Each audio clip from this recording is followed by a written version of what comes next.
Civil topper శక్తి దుబే యూపీలోని ప్రయాగ్రాజ్కి చెందినటువంటి ఒక మహిళ ఇప్పుడు సివిల్ టాపర్గా నిలిచారు. ఆమె యూజీలో బయోటెక్నాలజీ చేశారు.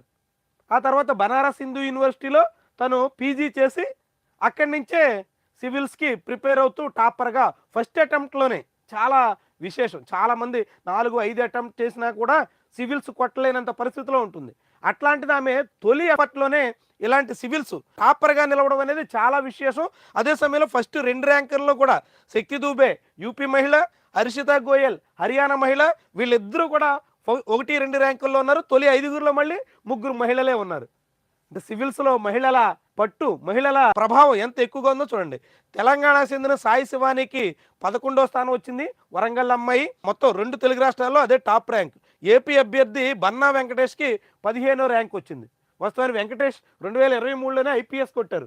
ఆయన ఐపీఎస్గా ఉండి ఐఏఎస్ సాధించాలనేటువంటి లక్ష్యంతో ఆయన ఐఏఎస్కి ఈసారి 15వ ర్యాంక్ సాధించి చేరబోతున్నారు. మొత్తం 1009 మంది ఎంపికయ్యారు. తొలి 100 ర్యాంకుల్లో 5, మొత్తం 50 మందికి పైగా విజేతలు తెలుగు వాళ్లే.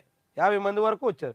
ఇందులో ఒక ఆసక్తికరమైనటువంటి కథనం ఏంటంటే, స్టూడెంట్స్ ఎప్పుడైనా ఎట్టయినా రాణించవచ్చు అనే దానికి ఒక ఉదాహరణ ఇక్కడ కనిపించింది.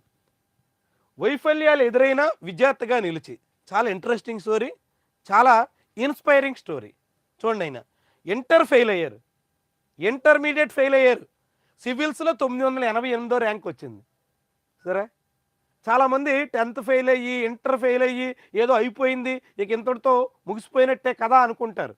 కానీ ఏ విద్యార్థి అయినా ఎప్పుడైనా ఏదో ఒక దశలో పట్టుదల మొదలైతే పుంజుకునే అవకాశం ఉంటుంది అని ఈయన ఉదంతో తిరుపతి జిల్లా వాసి సురేష్ అనుభవం మనకు చెబుతుంది.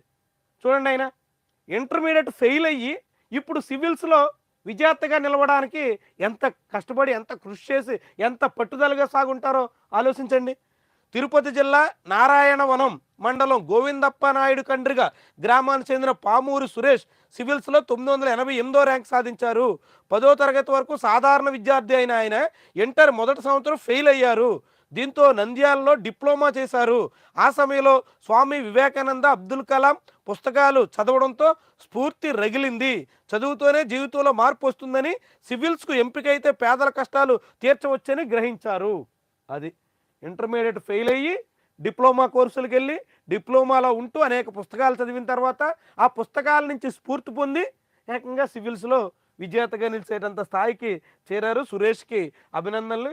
ఇతర సివిల్స్లో విజేతలైనటువంటి వాళ్ళందరినీ కూడా అభినందిద్దాం.